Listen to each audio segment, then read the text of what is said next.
Welcome to Working from Home with Bluebeam. For the past month or so, most of the working world has been in quarantine because of COVID-19, and we thought we would check in with you and see how it's changed your routine, how it's changed your project tasks and communication with coworkers and so on. It was definitely okay, this is what's happening.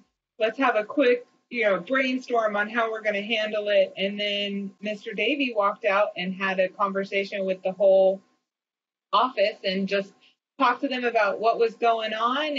And the first and foremost thing was we're going to take care of our people. And we're fortunate enough to work in a service industry where we can do it from home. And we had recently been off the heels of a real strong initiative to get everyone working from home or connectivity from home up and running anyway.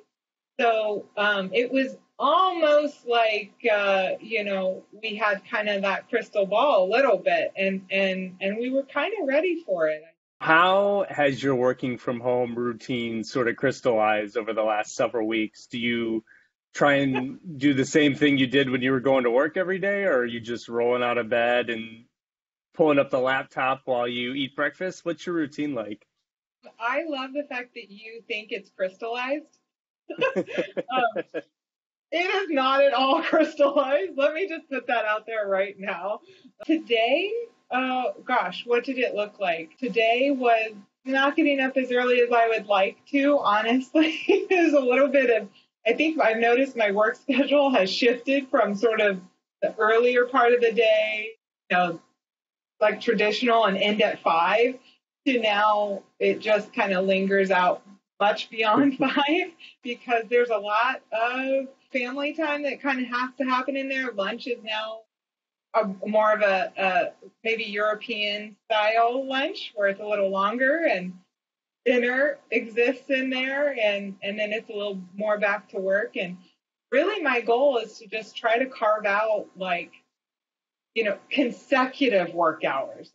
It's not necessarily getting the amount of hours in, but getting that 2 or 3 hour work block that I really need to just hunker down and focus. How has your communication transitioned in terms of with coworkers and colleagues?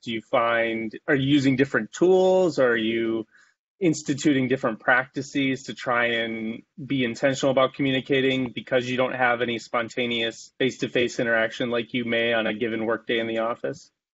Yeah, that's interesting. We're really embracing teams in our office. Needless to say, I've always been a huge proponent of Bluebeam.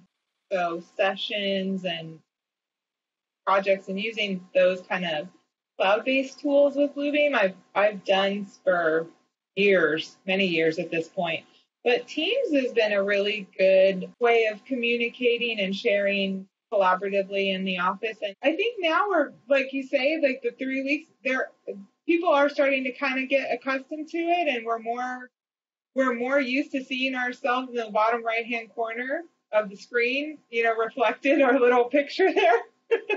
Bluebeam is always open. It's kind of my safety net. It's where I put a bunch of thoughts always. We're constantly getting our documents together in a better way. So yeah, that's my depository for a lot of stuff. Do you find that you use Bluebeam differently working from home and being remote, or is it basically business as usual? I really think it's business as usual with Bluebeam. Anyone that's ever worked with me basically knows that you got to have Bluebeam and you got to be on a session. And not only that, but you need to know how to right click and set a status on a markup. And I've even actually had that conversation with some consultants, and I say, hey, look, you guys, nothing's changed as far as Bluebeam is concerned. It's all still up there on the cloud. The session's still open. You still have access to all these comments, and I still expect you to respond to all of the comments too. I don't know if you've worked from home for an extended period of time prior to this current stretch, but is there anything that you've learned about working from home on a full-time basis that has surprised you? People are more flexible than I think they thought they were, I guess, and myself included. As an architect, we like things to fit in their slots. Everything has a place and a place for everything, right? And I think I've sort of just come to the conclusion that You got to trust your people. You got to have really good tools. You got to use them to the maximum, and kind of sort of don't sweat the small stuff. Well, Jennifer, thanks so much for taking time to share your situation. I think it's going to be pretty insightful and helpful to a lot of our viewers, so I really appreciate it. Well, thanks, Frank. Boy, I could only hope so. Thanks a lot.